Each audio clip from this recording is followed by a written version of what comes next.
Tree of Life. We're continuing on unpacking the Kabbalistic foundational theology of all of our texts. So I'm going to continue now. We're going to move into an area, I've kind of defined the big picture of the Tree of Life, how some of the archetypes, some of the motifs that are used over and over again that are really talking about the same thing. I talked about the whole concept of enclothement, how these emanations, these energies kind of filter down, one wraps itself around the other. And I'm going to go today so I'm going to take each Sefiroth 10, great quote from the Sefiroth, which is there's 10 Sefiroth, not 9 and not 11. There's 10, a decade. There's very deep foundational theologies and reasons for all this. But I'm going to start today and unwrap this whole concept of Ein Sof. Ein Sof. It's spelled E-I-N or A-I-N, Sof, S-O-F. And this is the foundation to start. Even before you talk about the Tree of Life, you couldn't have a tree unless you had Ein Sof, because someone had to think up the tree, so to speak. And this is the whole concept of what is behind Ein Sof, which is really, I guess if you're a Christian, you would call it, the creator, but it's a lot bigger than just thinking of the creator, because most Christians in their minds, when they think of the creator, they really are thinking more of the Tree of Life. They're not. This is my premise, and I'm not going to go into a big diatribe about this again, but the famous verse in Zechariah 8:23 where it says, and this is where we are today. See, we live in this absolute fulfillment of this prophetic verse that in the last days that 10 Gentiles, or the word is actually ish, 10 men from the nations, from the tribes, from the languages, all right, would take the hem of the garment of one Jew and said, teach us everything that you know, because we know that you know how to get to the mountain of Elohim. And who is this Elohim? It's basically paraphrasing the whole verse. So this is very prophetic. This is what the Ruach is doing today. Lady Wisdom is in the streets, and this is, she's all over, and she's calling those who will, come. I have more meat. I've got some really deep stuff. This is the season where Kabbalah, the true, deep, esoteric, hidden oral Torah, is coming out for everyone. And the Jews, it's a process. I'll tell you, it doesn't always go perfect. I have a great quote that I found in one of my devotionals.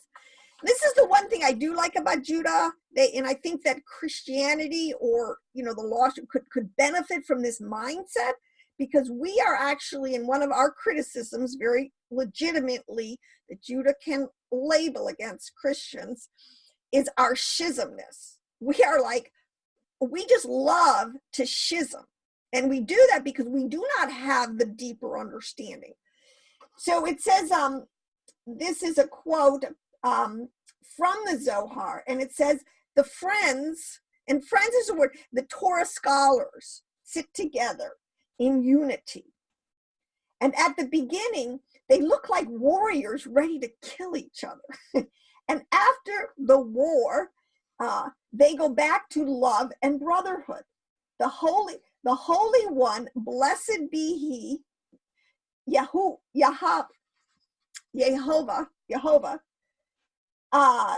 is happy with them and says, behold, how good and pleasant it is for brothers to dwell together in unity. See, the sages understand you can disagree vehemently. You go into some Jewish midrash, but it's okay, because they have an inherent, they're all seeing an angle, a part of the whole. So let everybody have their say, let it all come out. You can disagree sharply, whatever, but you do come together in loving you, because they understand themselves as a brotherhood, a nationhood, a people. We don't really, I think Christians can really benefit from that. We are the people. We are a unity. As much as Elohim is a unity, we are a unity. And I don't think we function enough in that mindset. So when we come across, when we disagree about something, oh my gosh, it's like just totally schism, and then call that other person a false prophet, a false teacher. Don't even, just, all right, enough of that. We're going to move on. Talking about Ein Sof, the creator. This concept is, so we're going to get, because my whole thing is that all philosophies, I'm teaching Jewish theology, but all philosophies need to come home to the theology of Judah, to the nature of Elohim. This is the whole point. That's what that verse is saying. Eventually, all the different streams are going to flow into again. One river is going to be reunited. The Jews know who the Elohim of Israel is, who is the, how to get to the mountain of Elohim. And they know who the high God is, and he is the God of Israel. That's what's fun.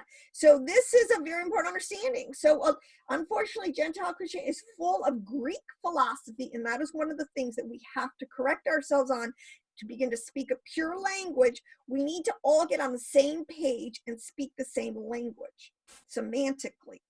So instead of talk some, the creator or whatever, and having Ein Sof, we're going to express what this means Hebraically. That's a very deep subject. I'm not going to be able to, this is just going to be a 1 hour quick kind of cliff note type of teaching, but enough to bring it into clarity.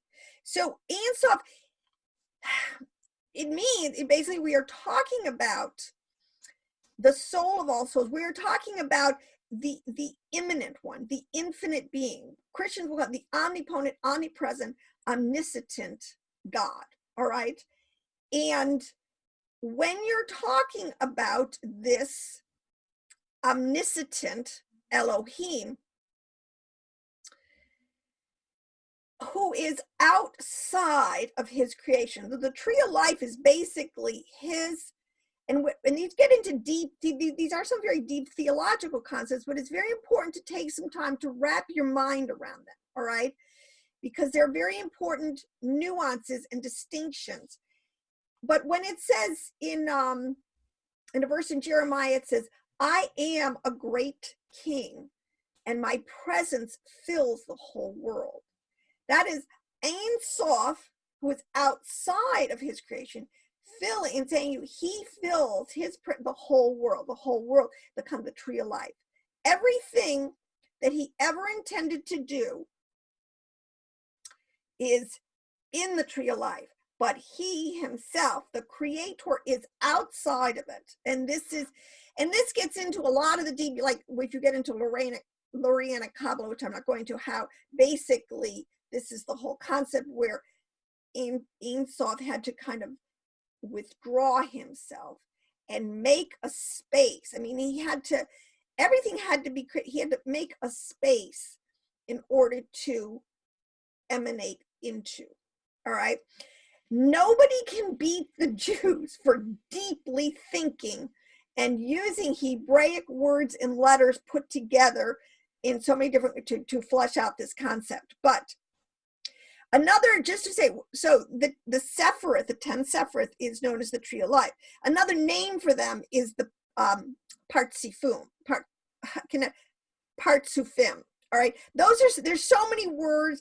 Part of this is in a lot of the study notes. I'll have a lot of these graphs and charts of words, and it behooves everyone to try to learn these. I mean, I'm still kind of learning them, because basically, I'll tell you what, the way I work, I want to understand the essence, the theology first. Just let me get the big picture. Let me understand what's being taught here.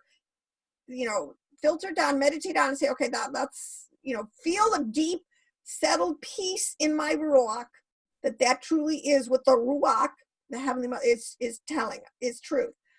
And then I try to really nail down and learn the words and the terms. All right, maybe you're going to learn the words and the terms first, however it works for you.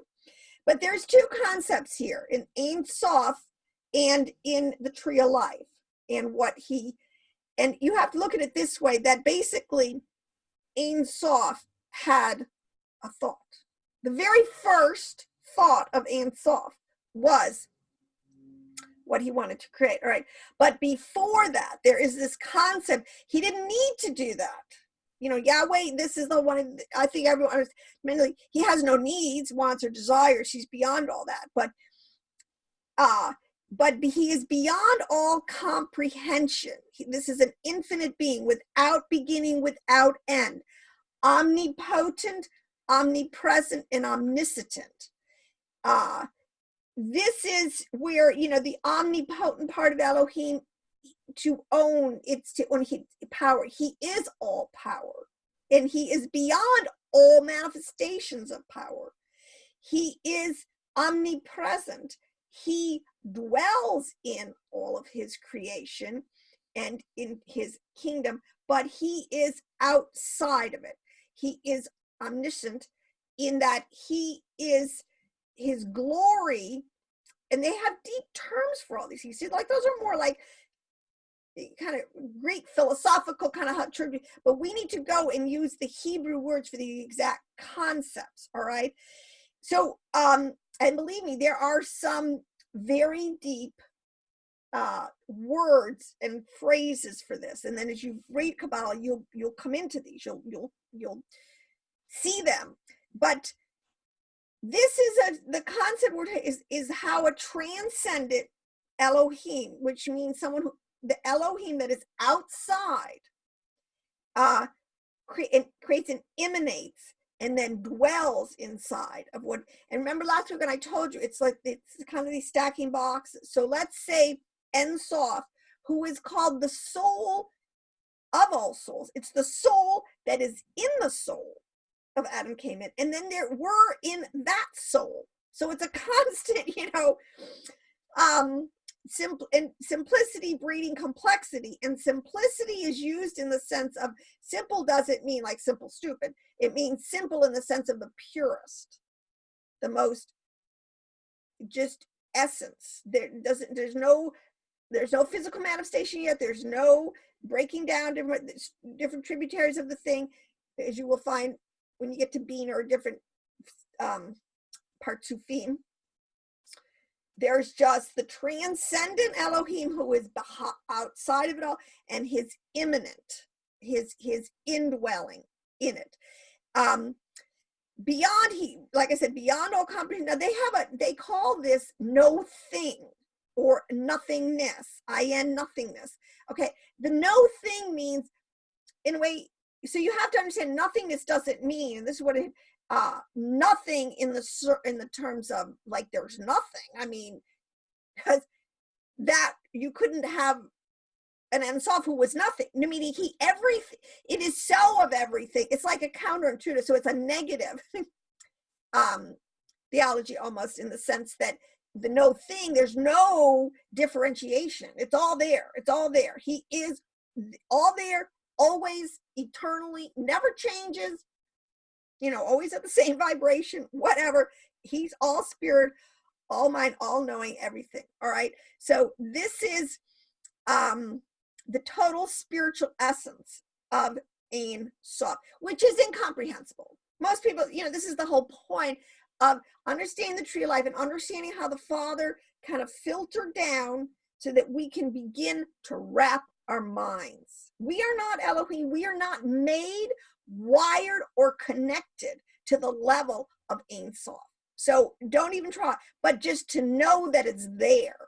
All right, that Ein Sof, the creator, and that's really where we're going back on the 8th day. We're going back there, wherever that here there is. That's where we're going. All right, so this is hidden to all Ein Sof. This way, he hides what we can see. All right, so we see the light, an uncreated light that begins to manifest, but even Ein Sof is greater than the light. All right. So the word alam is the concealed, is the root, and it means to conceal, to be concealed. So the alam is the concealed root of olam, which is the word for universe or world, which even in the Hebrew, conceptually, it's saying the same thing. The alam, the Ein Sof, is the concealed inside part of the root of all olam, which is the universes. It is referred to, so if you take the the tetragrammaton, yod hey vav hey, yod refers to chokmah, but there's this little point. If you look, and this is why the letters, see, this is why there's so much when we get to the letters. You believe how much information is packed into the letters, the little notations, they call them the crowns, and the vowels. All right, this is all part of it, how they communicate information. But on top of the yod is a little crown. That is keter. That's called the crown.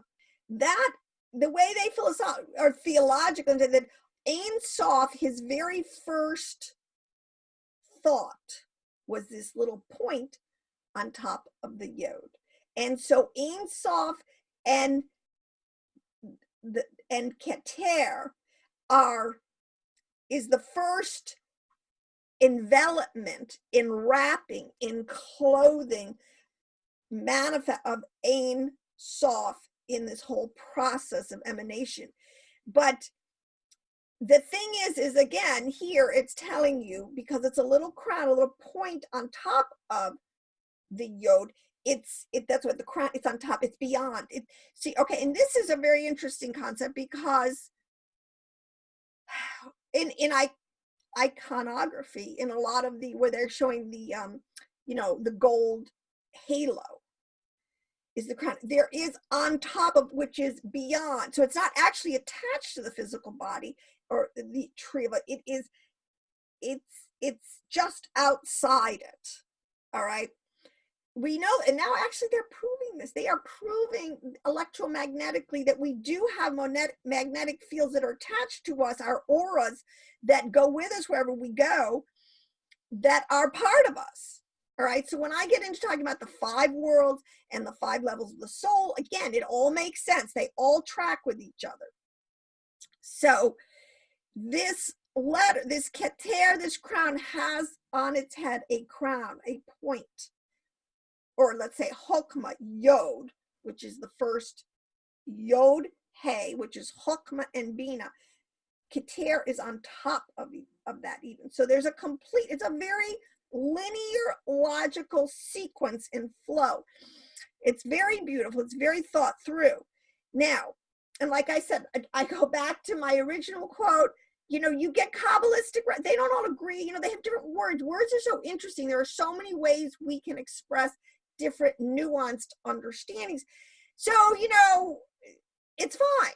Have big dialogues about it. But ultimately, we need to reflect the image of our Creator Father and be in unity. At the end of the day, unity is the greatest reflection of Ein Sof. All right? Ein Sof envelops and rests, encloses himself in keter, and begins to emanate the lower 9 Sefirot. So it's called the apex of the yod, which is chokmah, is the point above it. It's the real starting point. And this is, they'll say, the Adam Kadmon, these are terms, Adam Kadmon, Yehuda, are still unified with Ein Sof. And besides, there's never any beginning or end in all this thing. It's all really just one continuous flow. This is called no thing. And so before Ein Sof is called no thing, like I said, because he has, we don't know what kind of thoughts, it's a total unity. But the first thought he had, the first thing that that the text tells us, is that Yah thought, and these are called the highest of Adam Kadmon. He thought of humanity, and this began the whole process of how he was going to finally get down. It says you were foreknown before the foundations of the world, the olams, and this is the whole kind. We were in his mind, but it's so bigger and more beautiful. And when we can really understand and use our heritages our Hebraic words and terminologies and understand it. All right. So he thought of us. We were there in his mind's eye. These are all ways. So let me give you a couple of so we talked about, and this is the transcendent Ein Sof, contrasted always with his immanence, his ability to be present with us. Now, this is where I got into this whole concept. It's so important to start. It's all he wrapped in enclothement, all right, so that he can finally, and we can finally relate to each other. And it's really building the big program, the big computer system program where everything can interface with every other program. Now, let me read you a quote from the Zohar. Okay, so Rabbi Shimon ben Yochai, who was attributed for writing the Zohar, all right, early first century rabbi, was in a discussion. And he since, this is a quote, since you are a master of Agada. See, and this is important, these words, again, he writes, I don't teach halakha, this whole concept of this falls under what's called the Agada, includes the stories of origin, beginnings, the myths. And a myth isn't necessarily a negative term. A myth is the beginning, all right? And sometimes it's so far removed from your present reality, it seems, we're talking about how the world's got created. I mean, you can't really relate to that on like having a cup of tea with, another friend sitting across you. So it's a much more mental exercise. But this is what he's quoting. Since you are a master of a Kabbalist would be a master of the Agada. Tell me how the Blessed One created the world. The tree of life is always so olams, the olams, all right? He replied, when the Blessed Holy One wished to create the world, he enwrapped himself in light and created the world. As is said, he wraps himself in light as in a garment, and afterward he spread out the heavens like a curtain. Again, this is a motif. This is an archetype. And light, we know that let there be light was the first thing that Yah said. And there's a whole theology around the 10 spoken. In Genesis, Yah spoke 10 times in Genesis 1. And this founds the foundation of, they call the 10, well, that's the 10 emanation, the 10 speakings. And there's a whole bunch of, theology on that. But I want you to see again, this is foundational, this concept of, so I'm a part, even if I'm wearing a lot of clothing and wrap myself in, I'm still fundamentally concealed the same person inside. So clothing, this idea of enwrapment in clothing, it conceals, but it also reveals. It conceals my inner person, because usually when people, you always kind of show your head, usually your hands, your feet, the extremities. And this is the kind of also another way of saying that, Yahweh, we are already seeing the extremities, all right? So another quote I want to have here, it says, before he gave any shape to the world, to the olams, before he produced any form, he was alone and without form and without resemblance to anything else. See, again, these words, when it says that we were created, Adam caveman was created in the image, which relates to the word resemblance, and form relates to image. So it's likeness and image, form. This gets really, because it kind of does refer to the female, to the feminine, masculine aspects. Their duality. There's usually two sides to a coin, because once you go from one, you go to two. It's just very logical progression. And he was before the creation. So these are important. This, to me, I think is an extremely important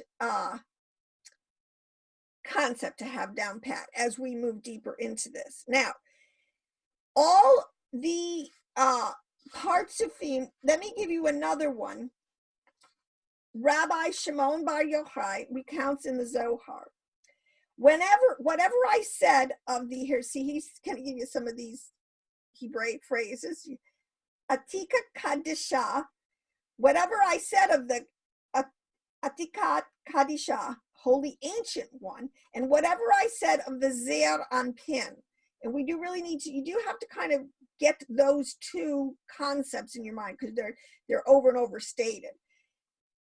Is all one, and every is all one.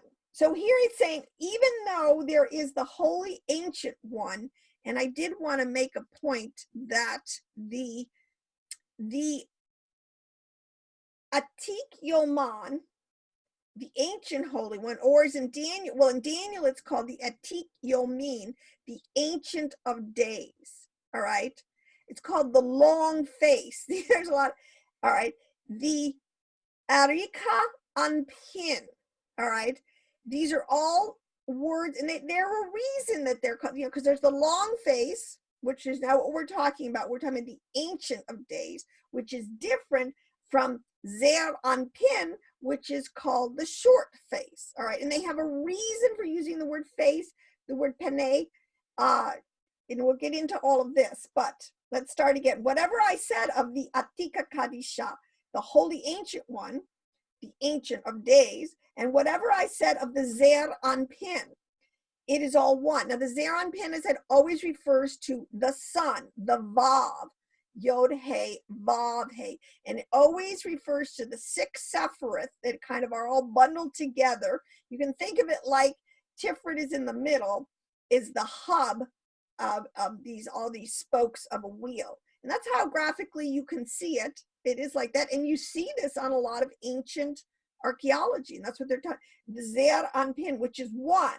it's Vav, it's the sun, is one. Everything is absolutely one. Echad. All right. There is no division in him. Blessed be he, and blessed be his name forever.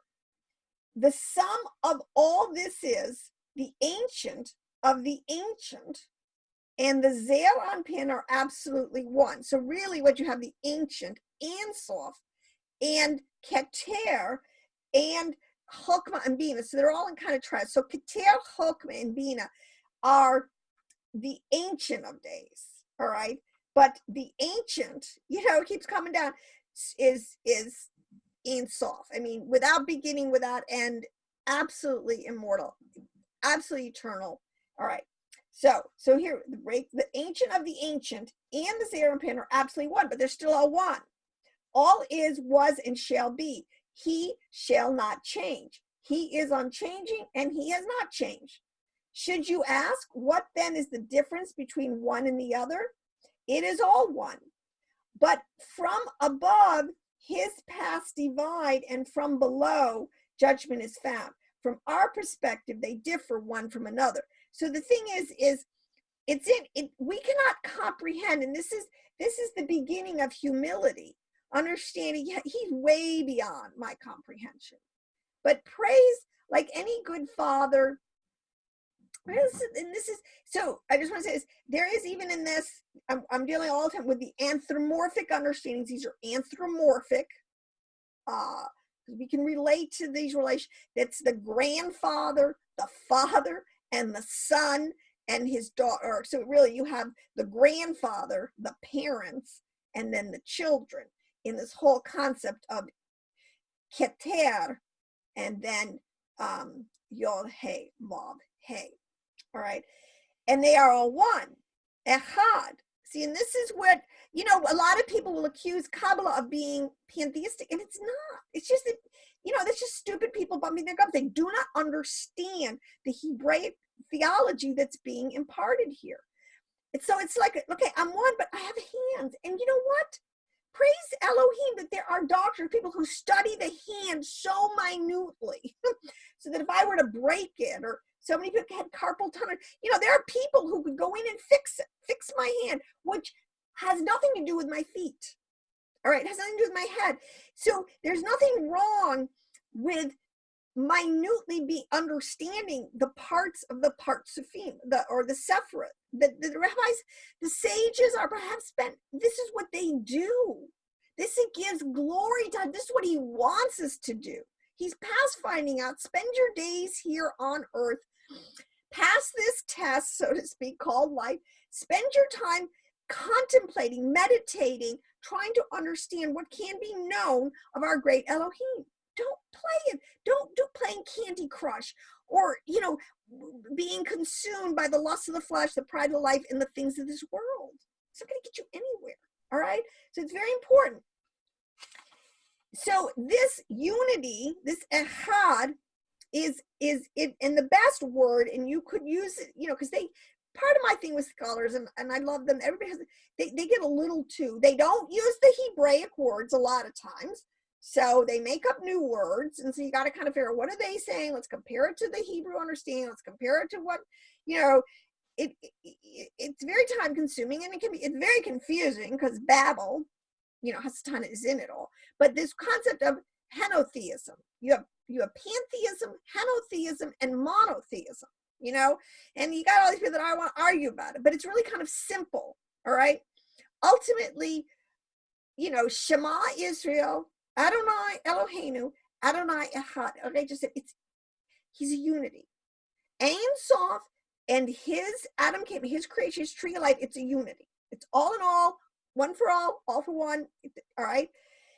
But at the same time, it is henotheistic in the sense that there are many parts. And I said, think of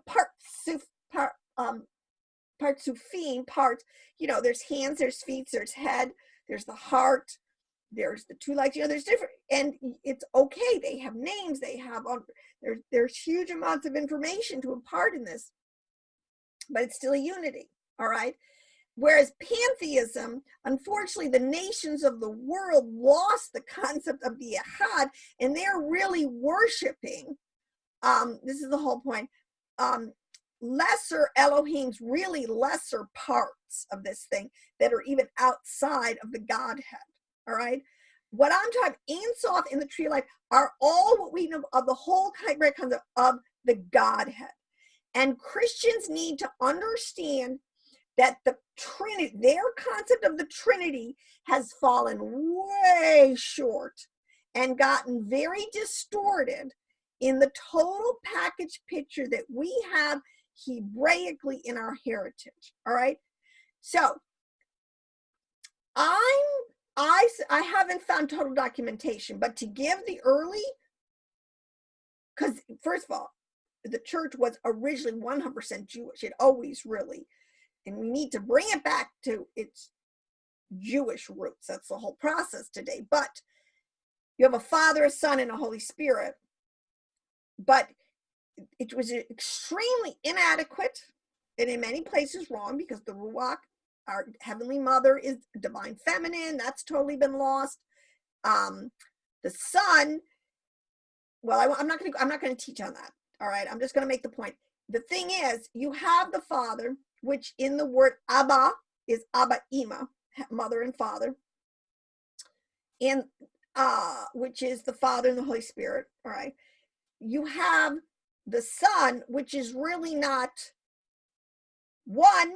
It is a unity of 6, and then you have Melkut. I mean, there's so much more, and I have to believe, because I've read enough in the Dead Sea Scrolls, that they originally did have this understanding. But as the church, as the Christianity divorced itself more and more, and this is all in the historical record, by 300, it was totally gone, and they had started to totally come up with alternative concepts of the Trinity and teach it that way, as opposed to the Hebraic Echad, foundational understanding of the decade, the tree of life. All right. So it behooves us. We got to go back. We're the ones. The text says in Hosea, it's Ephraim that is full of idols. An idol, on one level, means wrong way of thinking. All right. Or Paul says a doctrine of a demon. All right.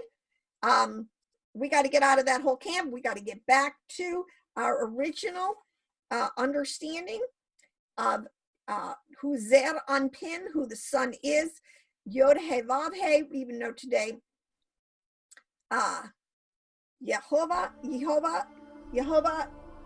We're there, and it's a very exciting time, because we're going from mercy, Chesed, to to judgment, and you want to be totally under the mercy of Elohim. So it behooves everybody hear what the Spirit is saying, our Ruach is saying today. So on that note, I'm going to be back. We're going to flush out now Keter, the very first crown